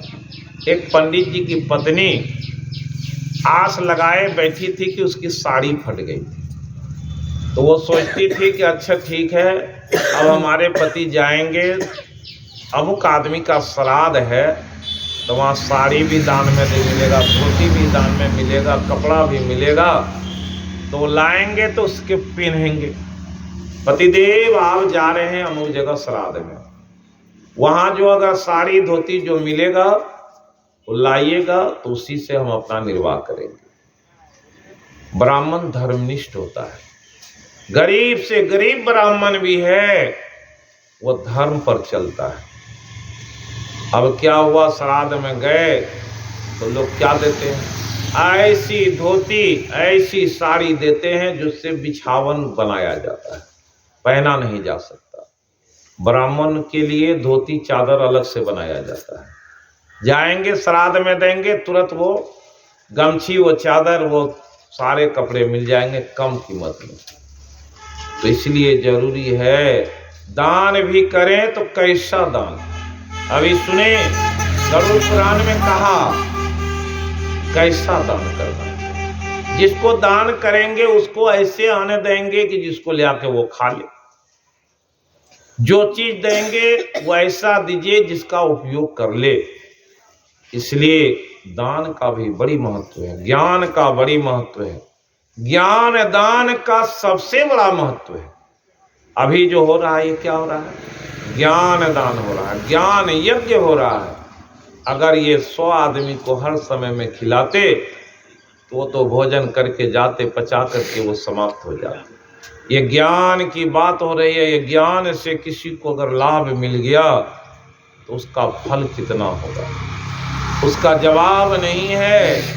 इसलिए वो आत्मा जो शरीर छोड़ा है उसके 3 तत्व का शरीर यहाँ बैठ करके इस सत्संग को सुन रहा। करो तैयारी कहाँ की? उस मार्ग में चलने की। जहाँ जाना है वहाँ जाने के लिए क्या तैयारी है? उस तैयारी को कौन करता है? जो करता है वो स्वयं पाता है। इसलिए तैयारी करने से क्या होता है कि व्यक्ति को अपने आप में मन लग जाता है। वैसा मन जिस दिन लग गया संसार से स्वयं पार होने के यत्न जान लेते हैं। अभी सुना रहे थे कि धुंधकारी और गौकर्ण कैसा काम किया। अपने पिता को ज्ञान दिया कि धर्म में लग जाइए पिताजी, और पुत्र के फेरे में क्यों पड़ा? अगर पुत्र के फेरे में पड़े हैं तो पुत्र तो नाश करने वाला है, नरक भेजने वाला है। इसलिए आप अन्य दोष गुण चिंतन हुआ। जहाँ 4 आदमी बैठते हैं तो क्या करते? किसी धर्म शास्त्र की बात होती है, हनुमान जी की बात, राम जी की बात, कृष्ण की बात कौन करता है? करता क्या है? अमुक आदमी के बच्चे, अमुक आदमी की पुतौ, अमुक आदमी के भाई दूसरे के गुण और दोष को बोलते और दिन बीत जाता है, प्रभु के नाम नहीं ले पाते। क्यों? समय निकल जाता है। एक बड़ा अच्छा भजन है, सुने तब और सुनाएंगे। जीवन खत्म हुआ तो जीने का ढंग आया, जीवन खत्म हुआ तो जीने का ढंग आया, जब बुझ गई समा तो महफिल में रंग आया। गाड़ी निकल गई तो घर से चला मुसाफिर, मायूस हाथे मलता वापस बैरंग आया। गाड़ी का समय 8 बजे है ट्रेन, और आप 8 बजे घर से चले तो गाड़ी मिलेगी। तैयारी तो पहले से नहीं किए कि अगर गाड़ी आने से पहले अगर पहुंच जाते हैं तो गाड़ी मिल जाएगी और जहां जाना है वहां पहुंच जाएंगे। लेकिन गाड़ी निकल गई तो घर से चला मुसाफिर, और जब मुसाफिर जाता है गाड़ी नहीं मिलती है तो हाथ मलते आता है। बड़ा जरूरी काम था लेकिन लौट आया। मन की मशीनरी ने जब काम करना सीखा, ये मन है, कल सुनाए थे कि अन्न में कोष, प्राण में कोष, उसके ऊपर मन में कोष। ये मनों में कोष किसी का भरता नहीं, ये मन को भरना चाहिए। जिंदगी भर की कमाई लाख करोड़ लगा दीजिए, बिल्डिंग बना लीजिए, कुछ भी कर लीजिए, मन भरता नहीं। इसलिए तो कबीर साहब गाए, बीत गए दिन भजन बिना रे, बीत गए दिन भजन बिना रे, लाए कारण मूल गमायो, अजहुन गई मन की तृष्णा रे। भजन बिना क्या है? बीत गए दिन भजन बिना। इसको बराबर लोग गाइए, कोई शास्त्र पढ़ने की जरूरत नहीं। जिस दिन इसको गाइएगा 10 बार तो मन में एक बात आएगी, भजन हमने भी नहीं किया। अरे भजन कैसे करेंगे? पहले जिज्ञासा तो आ जाए। भूख लगेगी तो भोजन की तलाश करते, प्यास लगती तो पानी पीने की तलाश करते।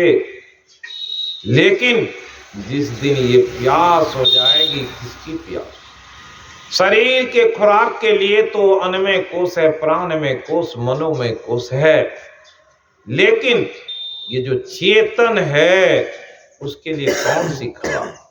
ये जाएगा कौन? खेत में हल चलाने जाता, हल कौन चलाता है? बैल चलाता है। बैल को नहीं खिलाए तो खेत में हल कैसे चलाए? गाड़ी में बैल को जोड़ दिए, बैल को खिलाए नहीं तो बैल कैसे जाएगा? नामदेव जी के मन में हुआ कि चलो वृंदावन जाएंगे, और बैलगाड़ी पर सवार होकर के चले। एक बैल रास्ते में मर गया, अब कैसे जाएंगे? और बैठ करके वहीं कीर्तन कर रहे हैं। कीर्तन कर रहे थे तो क्या हुआ?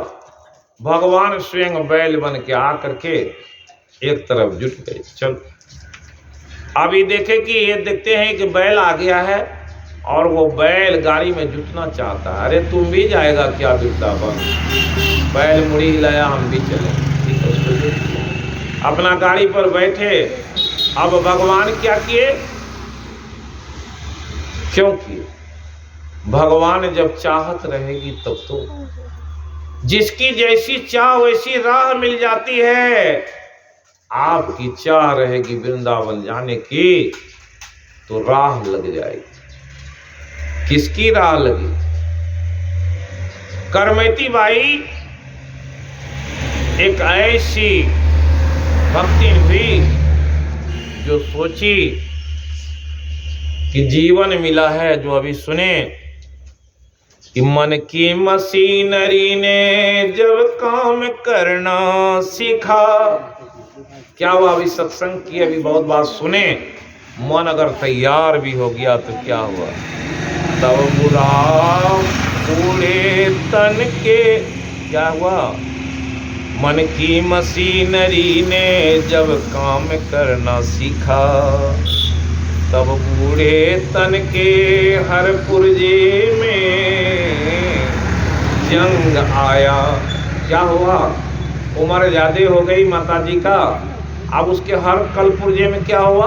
जंग आ गया। अब बैठ नहीं सकते, ध्यान नहीं कर सकते, देर तक कुछ काम नहीं कर सकते, सुबह में स्नान नहीं कर सकते, तो मन में संशय लगा हुआ है, स्नान नहीं किए तो पूजा कैसे करें। और उस संशय के कारण क्या होता है, आदमी शुभ कर्म को नहीं कर पाता कि हम स्नान नहीं किए। कल बताए थे कि 5 तत्व का ये शरीर है, जल तत्व से तो सिर्फ जल शुद्ध हुआ, आपके 5 तत्व कैसे शुद्ध होंगे। ये शरीर मिट्टी का बना हुआ है, मिट्टी को कैसे धोएंगे शरीर के, और अग्नि तत्व से बना हुआ अग्नि को कैसे धोएंगे, और इसमें वायु तत्व है, वायु तत्व से कैसे धोएंगे। सुने होंगे कोरोना काल में सरकार बोली कि ऑक्सीजन बढ़ाना है, शरीर में हवा को बढ़ाना है तो टहलो। तो टहलने से क्या मिला, हवा मिलता है। हवा से में स्नान कैसे करेंगे, उसके लिए ब्रह्म मुहूर्त में जगें तो समय में हवा का स्नान हो जाता है। अभी सुबह में ये धूप आ रही है, ये भी स्नान है, अग्नि का स्नान है। इससे विटामिन डी मिल जाता है, जो बहुत सारे फल खाएंगे तो नहीं मिलेगा। प्रकृति में सब चीज रखा हुआ है, लेकिन हमारे पास में ज्ञान नहीं है, इसलिए जान नहीं पाते। इसलिए ज्ञान कहा, तब बूढ़े तन में हर एक पुर्जे में जंग आया, फुर्सत के वक्त में ना सुमिरन का वक्त निकाला। अभी क्या है, फुर्सत। बेटे की शादी कर दिए, पुतो आ गई, तो क्या करना चाहिए, जो बना के दे वही खावें और थोड़ा सा सुमिरन में लग जाए। रोज सुबह शाम ही अगर नाम के जप करेंगे। कि बाबा को बोले 11 दिन तपस्या का दिन है, बड़े सौभाग्य से मिला, अभी कोई काम करने लोग नहीं कहेंगे। आप क्या कीजिए, मंत्रों के जाप कीजिए। तो ये जवाब में बोले कि हाँ सुबह में कर लेते हैं। तो सुबह में कर लेते तो कितना दूर चलिएगा, जाना है आपको 16 कोस, और आप चले 1 कोस, तो 16 कोस जाने में कितना दिन लगेगा। 16 कोस कहने का मतलब समझ लीजिए, भागवत में आया 1 लाख नाम जप कर लेंगे जिस दिन, उस दिन शरीर में ऊर्जा आ जाएगी, शक्ति।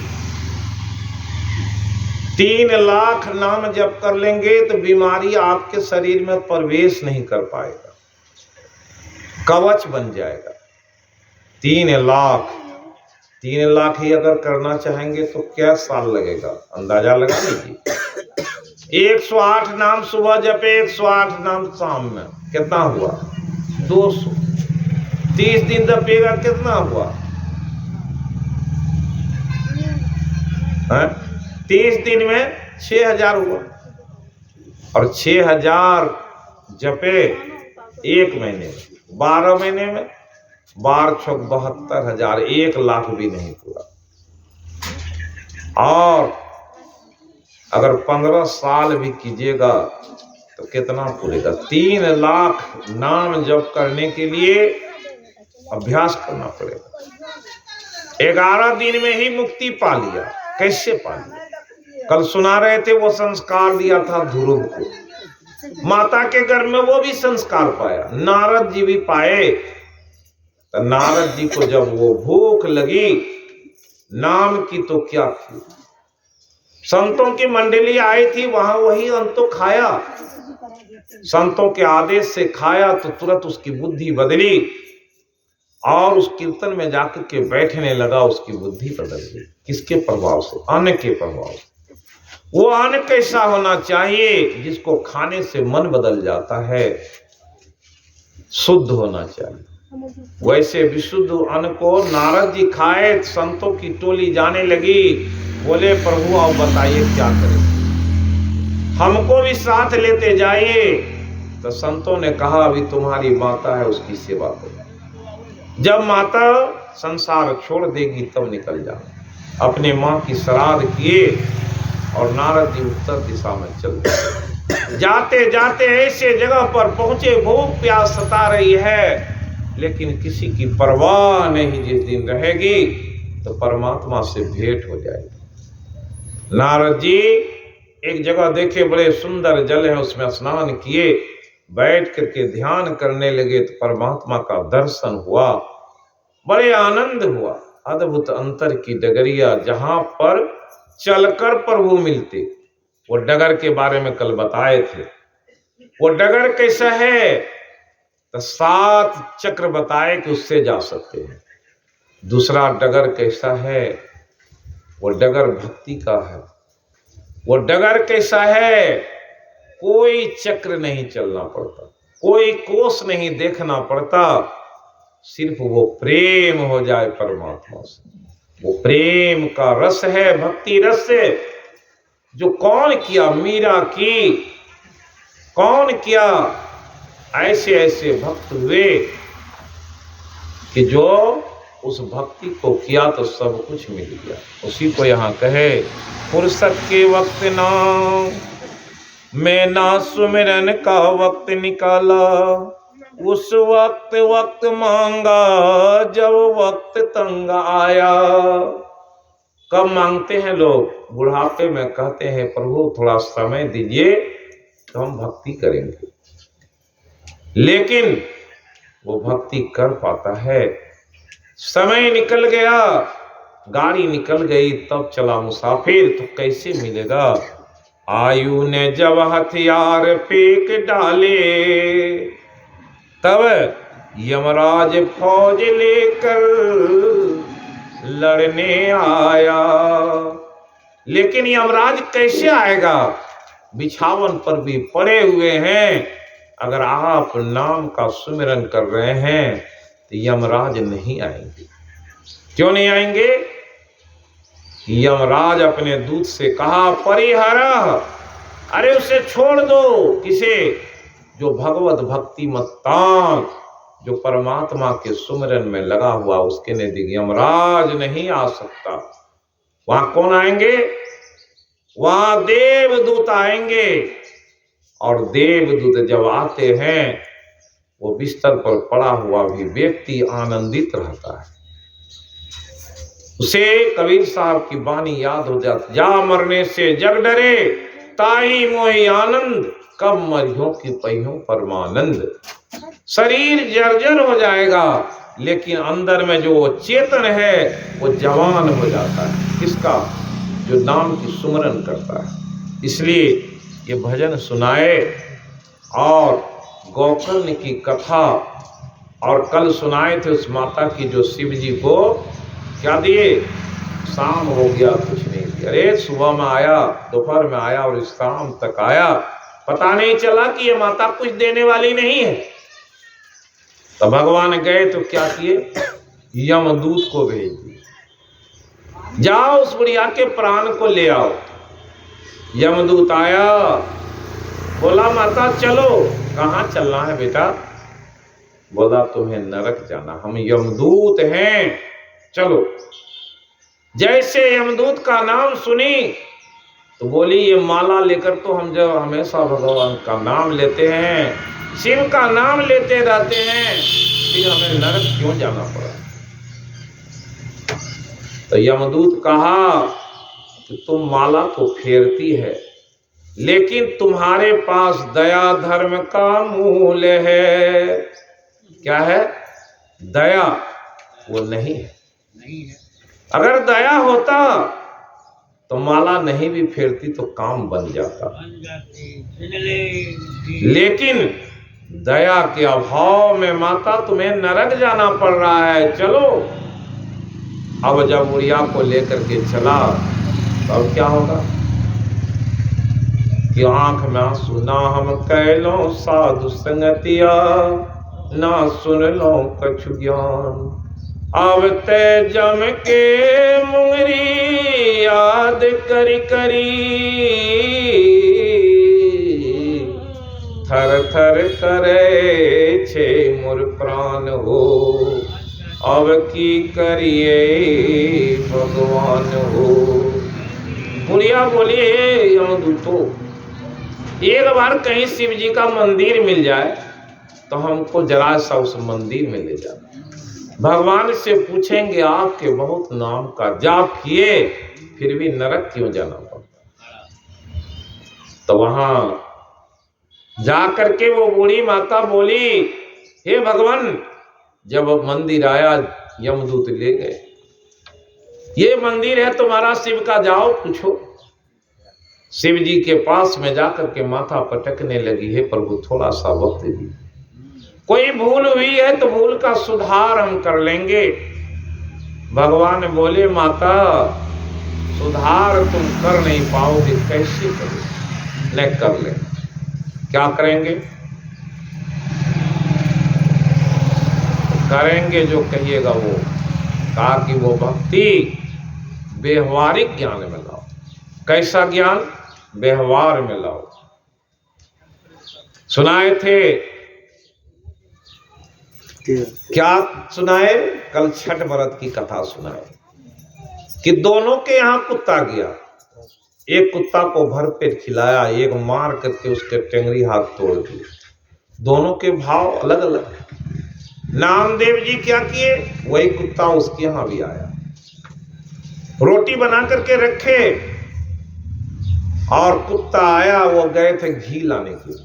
अंदर घी लेकर के आते हैं, तब घी लगाएंगे, प्रभु को भोग लगाएंगे। लेकिन वो प्रभु इतने आतुर है नामदेव की उस रोटी से, तुरंत पकड़ लिए, सब रोटी को मुंह में लिए और जा रहे हैं। नामदेव घी की कटोरी लेकर के आए, हे प्रभु रुक जाइए, हे प्रभु रुक जाइए, उस रोटी में घी लगाने दीजिए। तो भगवान क्या करेंगे? कुत्ते में भगवान का दर्शन हो रहा है, इसलिए नामदेव की बात सुनकर वो कुत्ता रुक गया, मुंह में रोटी लिए हुआ। नामदेव रोटी को रख दिए, सब में घी लगाने लगे, एक एक रोटी उसके मुंह में डालने लगे। लोग देखा कि ये पागल है। अरे रामदेव पागल हो गया, घी लेकर के कुत्ते के पीछे दौड़ रहा था, प्रभु रुक जाइए। और लोग देख रहा था कि रोटी कुत्ते को खिला रहे। नामदेव देख रहे थे कि भगवान कृष्ण है, उसी को हम रोटी खिलाते जा रहे हैं। दृष्टि का भेद हो जाता है, इसलिए अद्भुत अंतर की डगरिया जा पर चलकर प्रभु मिलते। वो कब मिलेंगे? सुनाए थे, छठदमशील विरति बहु कर्मा, बहुत सारे कर्म से अपने को छुड़ाना पड़ेगा। सिर्फ उस डगर पर चलने के लिए तैयार होना पड़ेगा। कोई गंगा सागर जाते तो कैसे जाते? घर से कितना सामान, उतना ही सामान लेते जिससे काम चले। ज्यादा सामान की गठरी बांध करके चलेंगे, खुद भी परेशान हो जाएंगे, जगह तक पहुंच भी नहीं पाएंगे। इसलिए थोड़ा सामान लेकर के जाते। फिर गंगा सागर में अगर नहाएंगे, वो भी गठरी को उसके किनारे रख देते। तब क्या है, थोड़े से वस्त्र पहन करके जा करके जो स्नान करता है उसके शरीर स्वच्छ होंगे। इसलिए सिद्धांत दिया, अगर जाना है, उस राह पर चलना है, तो उस राह पर कैसे चलें? उस राह पर चलने की रीति बता दिए। उस राह पर चलेंगे कैसे? उस राह पर जो चलता है उसे क्या मिलता? उस राह पर चलने वाले को सुख मिलता है। वो सुख कहाँ है? वो सुख मनोमय कोश में नहीं है, मन से ऊपर। उस मन को बांधिए। मन को बांधेगा कोई? भगवान कृष्ण से कहा, सारी बात बता दिए अर्जुन को। अर्जुन बोले कि चंचलम ही मनः कृष्ण परमार्थी बलवत् दृढ़म् तस्याहम निग्रहम मन्ये वायुरीव सुदुष्करम्। हे भगवान, ये मन इतना चंचल है, चंचलम ही मनः कृष्ण परमार्थी बलवत्, बड़ा बलवान ये मन है। इसको रोकेंगे रुकेगा नहीं, ये भाग जाता है। तो भगवान बोले, अरे अर्जुन, ये मन कैसे रुकता है? अभ्यासेन तु कौन्तेय वैराग्येन च गृह्यते। इसको अभ्यास और वैराग्य के बल पर रोका जा सकता है। इसलिए इस मन को रोकने की क्या तरकीब है? अभ्यास करो, नित्य नियमित बैठ करके मंत्रों के जाप करो तो अभ्यास हो जाएगा। जब अभ्यास हो जाएगा तो लाख करोड़ मंत्र तो तुम स्वतः जप लो। कर से कर्म करो विधि नाना, मन राखो जहां कृपा निधाना। कौन रखा?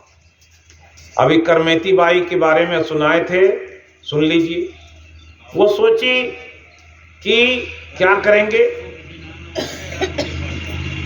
अपने माता पिता के पास में रहकर भगवान कृष्ण की बड़ी सेवा करें।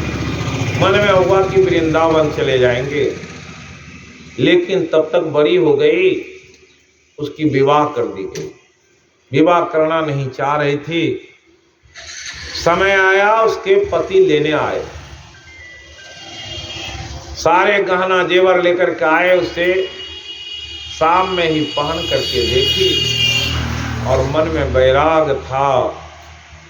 सोची कल सुबह में जाना पड़ेगा, पति के साथ जाएंगे तो फिर उधर जब जाएंगे तो फिर बच्चे होंगे, फिर उसमें उलझ जाएंगे, परिवार बढ़ जाएगा तो कैसे जाएंगे। हे प्रभु कोई रास्ता निकालिए। मन में वैराग उठा। जब सब सोए, घर से निकल कर दौड़ी, दौड़ते हुए चलने लगी। उसके पिता एक राजा के यहाँ काम करते थे। करमेती बाई दौड़ते जा रही, दौड़ते जा रही है, दौड़ते दौड़ते सुबह हो गई। तब तक में उसके पिताजी उठे, सुबह में देखा कि अपनी बेटी को नहीं। दौड़ करके राज दरबार में गए। राज दरबार में जैसे मालूम हुआ, वहां घुड़सवार सैनिक निकले करमेती बाई को खोजने के। वृंदावन के रास्ते में जा रहे हैं, सैनिक घोड़े से जा रहे हैं। करमेती बाई घोड़े के टाप की आवाज सुनी।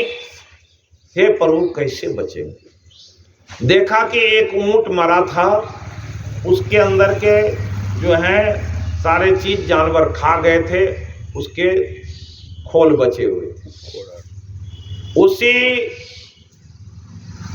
में जा करके सोची कि इसमें अगर घुस जाएंगे बहुत गंध है, उधर देखेगा भी नहीं सैनिक। उसी के ऊंट के जो हड्डी के ढांचे खोल बने हुए थे, उस खोल में अपने आप को घुस गए। कितनी गंध, कितना गंध है। और उस गंध में अपने को घुस गई। सैनिक आया, उधर तो देखा भी नहीं और लौट करके सैनिक राज दरबार में चला गया, कहीं नहीं मिली। करमेती बाई 3 दिन तक उसी में पड़ी रही। न भूख है न प्यास है। उधर से कीर्तन मंडली जा रही थी। श्री कृष्ण गोविंद हरे मुरारी, हे नाथ नारायण वासुदेव। श्री कृष्ण गोविंद हरे मुरारी, हे नाथ नारायण वासुदेव। करमेती बाई जैसे सुनी, सोची कि भक्तों की मंडली जा रही। एक बार देखी कि कई महिलाएं कई पुरुष हैं जैसे आज सुबह में जा रहे हैं। ये भगवान की सवारी है। लोगों को देखने में लगता है कि गांव के अमुक अमुक लोग हैं, वो अमुक लोग नहीं है। भगवान तो स्वयं इस ग्रंथ लेकर के चलते हैं। नाम के संकीर्तन हो रहे हैं। कौन जाने किस वेश में तू, किस देश में तू, तेरा नाम अनेक तू एक ही है। कितने लोग उसको प्रणाम करता है। देखते हैं ये तो हमारे गांव का अमुक अमुक आदमी जा रहा है, लेकिन कौन जाने कि वो भगवान स्वयं आकर के इस मार्ग पर लोगों को जगाने आए। कितने लोग जग करके देखते हैं। कितने लोग सोचेंगे इन लोगों को कोई काम नहीं मिल रहा है, इसलिए ये हरे राम हरे कृष्ण कर रहा है। क्या गाते रहे थे? रघुपति राघव राजा राम, पतित पावन सीता राम करते गए। गोविंद बोलो, गोपाल बोलो। अब कितने लोग उसके साथ बोले। तो ये जो है करमेती बाई वैसे कीर्तन देखी, उसमें जाकर के घुस गई। उन्हीं लोगों के बीच में श्री कृष्ण गोविंद हरे मुरारी करते हुए चल दी। लोग देखे ये विरहीन है, भक्ति में रसी। एक जगह गए, सब लोग स्नान किए, उसी जगह करमेती बाई भी स्नान की, अपने जेवर जेवरात लोगों को दान कर, एक वस्त्र पहन करके वहां से चली, वृंदाधाम वन धाम में पहुंची। करमेती बाई की आंखों में अश्रु, वो आंख में अश्रु लिए करमेती बाई पहुंच गई वृंदावन।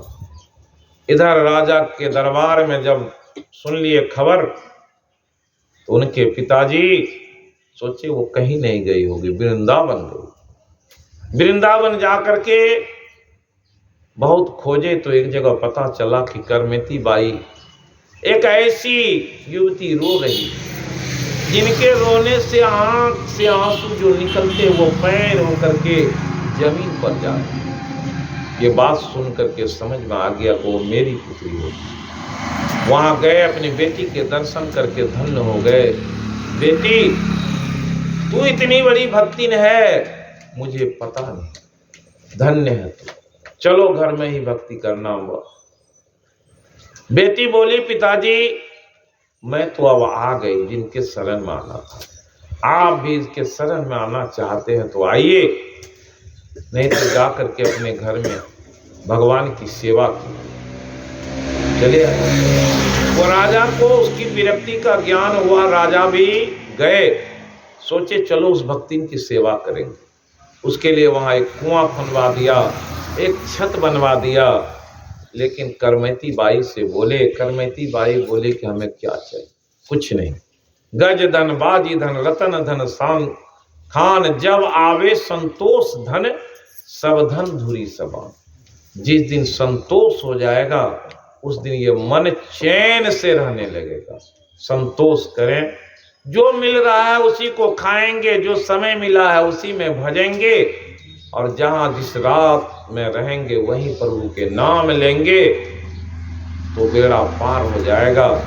इस तरह से भगवान कहे मय्ये मनोआदत स्वमयि बुद्धिम निवेशय जीव शिष्यसि मय्ये अथूर्ध्वम् न संशय। आरती के लिए लाइए कि जो मेरा नाम लेता है, जो मेरा स्मरण करता है, कुछ भी संशय नहीं, अंत काल में ऐसे व्यक्ति को मैं गति प्रदान करता हूँ। प्लेट लेते आते, पहले क्यों नहीं लेते आते हैं? जब दीप लाते हैं उसी समय में ये कमी हुई, अभी ही भूल जाते।